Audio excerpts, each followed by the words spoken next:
सर्वभूतेषु बुद्धिरूपेण संस्था नमस्तस्यै नमस्तस्यै नमः। या देवी सर्वभूतेषु शक्तिरूपेण संस्था नमस्तस्यै नमस्तस्यै नमः। या देवी सर्वभूतेषु शांतिरूपेण संस्था नमस्तस्यै नमस्तस्यै। या देवी लक्ष्मी रूपेण संस्था नमस्तस्यै। या देवी दयारूपेण संस्था नमस्तस्यै नमस्तस्यै नमः। या देवी मातृरूपेण संस्था नमस्तस्यै नमस्तस्यै नमस्तस्यै। आज की बात कैसे कुछ रूप में प्रारंभ करेंगे, यह बात हमको समझ में नहीं आती है। अगर एक पूरन जी वर्सेटाइल जीनियस थे, इसको कि हम बहुमुखी प्रतिभा संपन्न करते। पहले उनकी श्रद्धांजलि के लिए दो शब्द अजो नित्य शाश्वत न हन्यते हन्यमाने शरीर नैनम चिंतनती सस्रामी नैनम दहती वाक्का न चैनम प्रजाको न सोचती वार्ता। आज उनकी आत्मा अजर है, अमर है। एक बार ही उन्होंने सिर्फ कहा था कि हम लोग हार गए। मैं उनके साथ जीवन में कभी उन्होंने हार स्वीकार नहीं किया, लेकिन उन्होंने उस दिन हार स्वीकार किया हम लोगों की मंडली के साथ। जब हम लोग परबत्ती से वापस लौट गए और आगे नहीं बढ़ सके, हमारी पूरी लोग जो है लाल कोठी में रहा, वहाँ से हम लोग पूरा सब चले आए और तब हम लोग रोड पर कहते हुए चले गए कि हम लोग हार गए। वह दिवस कौन सा था? तो विश्व हिंदू परिषद के आह्वान पर ईट भेजने। उस दिन पहली बार ही उनके मुझसे मैंने सुना था, इसके बाद जिंदगी में कभी नहीं सुना। आज यहाँ कहीं भी जिस रूप में वो होंगे, तो जब 22 जनवरी की बात उनके कानों तक चली होगी तो उनको कितनी प्रसन्नता होगी, यह आप समझ सकते हैं।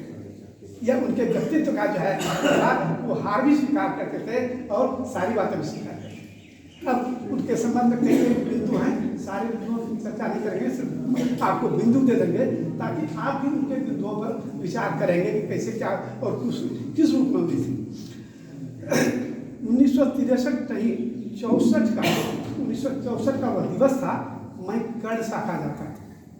स्वभावतः मैं बचपन से जिद्दी, क्रोधी और लगातार काम करने की क्षमता रखने वाला व्यक्ति था, इसमें कोई दोष नहीं। जब संघ की शाखा में गया तो परिचय होने लगा। परिचय होने के क्रम में कहा कि ये पूरन बल की बागोरिया, ये जगदीप साहब उपाध्याय। मैंने उनको देखा, उनके व्यक्तित्व से प्रभावित हुआ। मैंने कहा ये संघ चल रहा है, ये संघ चल कहाँ से रहा है, इससे पैसे से चल। तब मुझे पता लगा कुछ दिनों के बाद कि माननीय पूरन बल बाजोरिया बिहार प्रदेश के कोषाध्यक्ष हैं संघ। आप उसकी कल्पना कर सकते हैं 1964 में जो संघ का कोषाध्यक्ष रहा हो, उनका अस्तित्व, उनकी बातें, उनका क्या होगा। कुछ पिछली बातें जो मैंने सुनी है उनके संदर्भ में वह बता देते हैं। उनके फर्म का नाम था बैजनाथ श्रीलाल। बैजनाथ उनके पिताजी से, श्रीलाल जी उनके पिताजी के भाई थे। एक बार की बात है कि माननीय परम पूज्य गुरु जी आदिपुर आए थे, नाथनगर चौधरी गुजरे थे और नाथनगर में कई प्रकार की शक्तियां कार्य कर रही थी, जो परम पूज्य गुरु जी के विरोधी भी थे। आज हमारे वो समर्थक हैं, 100% समर्थक। और विरोध हुआ, पूरन जी को पकड़ करके थाना ले जाया गया और कहा पूरन जी वापस हो जाओ जो तुमने कहा। और वहाँ उनके पिताजी भी थे, बैजनाथ जी। उन्होंने कहा पिताजी मैं किसी हालत में वापस नहीं होगा, मैंने जो कहा वही करूँगा, से कुछ नहीं। पिताजी माने वापस। यह उनके विषय में मैंने जो यह देखा नहीं है, यह मैंने उनके विषय में सुना है, जिसकी जानकारी हम दे रहे हैं। इसके बाद इतना ही नहीं, संघ के कोषाध्यक्ष के बाद आप समझ सकते हैं कि उनके मस्तिष्क में कितनी बातें रही होगी। भारतीय जनसंघ उनके घुटनों पर टेकता था माथा अपना। आज भारतीय जनसंघ के लोगों का अहंकार हो जाए अलग बात है। माननीय पूरन बल बाजोरिया जी मिलकर एक भी ईट जो है समझे बागलपुर जिला में हिलने का नाम नहीं लेता था। मुझे याद है अमरपुर का विधायक जो है वह करना चाह रहा था, नाम अभी याद आ नहीं रही है, ज्ञान हो गया उनका। 12 बजे रात में मैं अमरपुर में था, कार्यालय में बैठा हुआ था। उस व्यक्ति के पास लड़ने के लिए पैसा नहीं था। उसने पूरन जी से कहा पूरन जी कैसे लड़ेंगे, पैसा नहीं। कहा पैसा नहीं है तो मेरे साथ अभी चलो। 12 बजे रात में उन्होंने अपना गवर्नमेंट खोला और 10,000 की गद्दी जो है उस व्यक्ति को दिया, जाओ तुम अमरपुर में इलेक्शन लड़ो। और वह व्यक्ति अमरपुर में उसने भाजपा को कम से कम स्थापित किया। यह उनकी जो है वह भारतीय जनसंघ भाजपा की जनता ये है। ये छोटी छोटी से बात कर रहे हैं, बहुत सारी बातें नहीं करेंगे, और सब प्रसंग है। उसके बाद अगर आप शिशु मंदिर की बात करें तो शिशु मंदिर की कल्पना की है, उनकी और भी कुछ कल्पनाएं थी, नहीं हो पाई किसी कारण से। जैसे काव्य सविता जी ने कहा कि बालिका खंड हमने यहाँ शुरू किया था, लेकिन बालिका खंड बंद हो जाए इसके लिए तमाम लोग भीतर से लग गए, परिणाम हुआ कि बालिका खंड जो है नहीं चला सके। लेकिन पूरन जी की एक योजना थी कि यह स्थल जो है वह बालकों के लिए रहेगा और आनंद राम ढांडानिया जो है वह बालिकाओं के लिए हमारा स्त्री रहेगा। यह नहीं हो पाया। वैसे आज के दिनों में जब अनंत जी से मेरी बातचीत होती है तो अनंत जी कहते हैं आपने तो जो कहा वही हो रहा। मैंने कहा क्या हो रहा? क्या मेरे यहाँ लड़कियों की संख्या बढ़ गई? मैंने कहा चलो कम से कम कल्पना उनकी जो थी यह तो कम से कम साकार हो गया है, तो हमको लगा कि ये ठीक।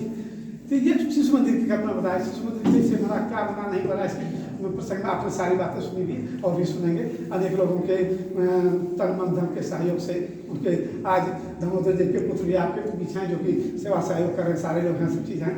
तो ये हुआ। अब व्यापार की दृष्टि से आप कहेंगे वो बिल्कुल खुले व्यापारी थे जिसने व्यापारियों को अपना पैसा दिया था और उसकी गद्दी चलाई थी।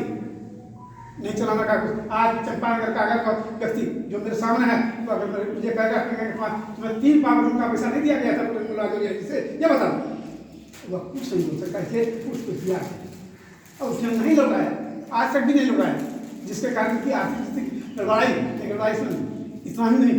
व्यापार की दृष्टि से जितने सारे प्रचारक आते थे, अगर कोई गरीब स्वयंसेवक प्रचारक के पास जाता था तो प्रचारक पूरे क्या होगा, पूरे कहते थे ठीक है लगा दो देखते हैं। लेकिन वह स्वयंसेवक भी अपने ढंग से काम नहीं करता था। वह समझ रहा था कि हम शाखा में बैठे हुए हैं। भाई शाखा और व्यवहार दोनों दो चीज होता है और दोनों दो चीज को तुम नहीं कर सकते हो। परिणाम होता था कुछ दिन करते थे फिर लोग चले जाते थे प्रकार की बातें से। तो व्यापार में भी वो सफल व्यापारी थे, ऐसे कोई व्यापारी नहीं। अगर कहीं से कोई चोरी मोबाइल आता था कहते थे पूरा नरवाजोरिया नाथ। जब टेलीफोन आया कहते पूरा नरवाजोरिया नाथ, यहाँ से ये प्रारंभ करते थे।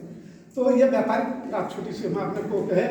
जहाँ तक धर्म स्थल की बात है, मैंने पहले ही कह दिया कि चाहे वह राम मंदिर की बात हो या चंपा नाला के ठाकुरवाड़ी की बात हो या नरसिंह मंदिर की बात हो या फिर जैन मंदिर की बात हो या फिर अन्य मंदिर की बात हो, ये जितने सारे संस्थान थे सारे संस्थानों में इनकी तूती बोलती थी। और एक शब्दों में अगर हम कहें तो 1964 से लेकर के जब तक रहे वे समाज के सिरमौर थे।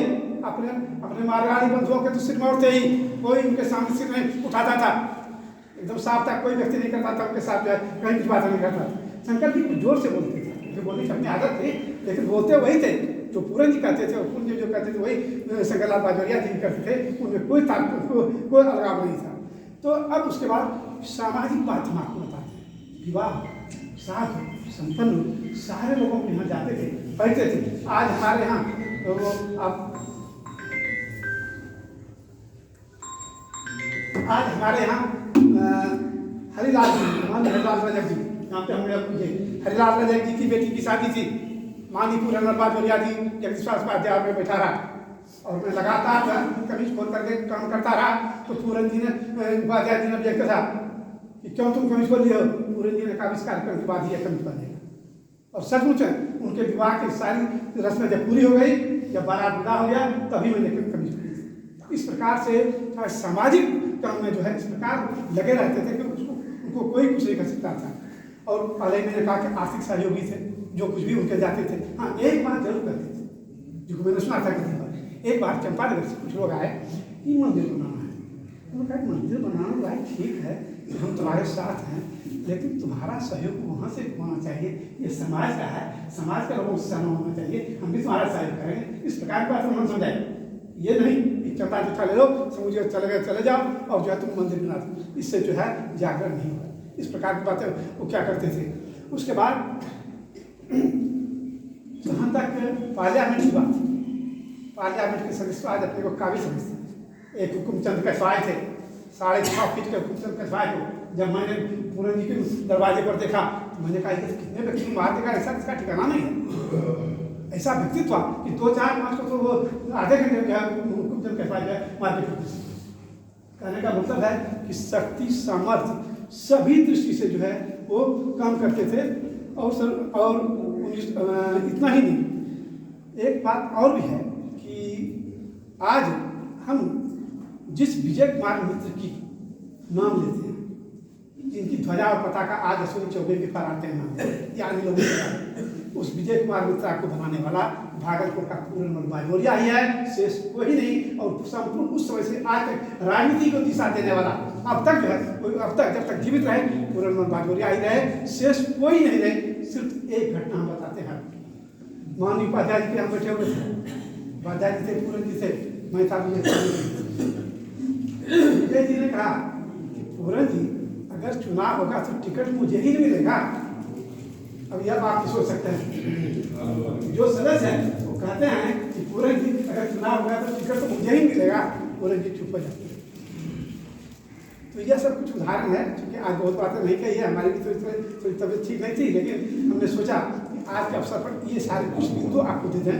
मतलब ऐसा समाज धर्म राजनीति, समाज धर्म राजनीति और फिर अन्य जितने भी बिंदु हैं, और शिक्षा के विषय में एक ही कहेंगे कि लोग कहते हैं शिक्षित, शिक्षा का मतलब यह स्नातक की डिग्री नहीं, पोस्ट ग्रेजुएट की डिग्री नहीं। मैं MA की डिग्री को शिक्षा की डिग्री नहीं मानता। मैं मानता हूँ कि डिग्री वही है जिसके पास संस्कार है, सारी बातें हैं, सब चीज़ है, जिसने पढ़ा है, जिसका अध्ययन क्या है। और इस दृष्टि से माननीय पूरन जी जो है बहुत ऊंचे स्तर पर थे, इसमें कोई संदेह नहीं। आज के दिवसों पर हम फिर एक बार इतना ही कहते हैं कि मौन नमन है तपस्वी, धीरोदार पुजारी, तुझे पास धन भी वसुधा हमारी। इस शब्दों के साथ आपको साधुवाद, धन्यवाद।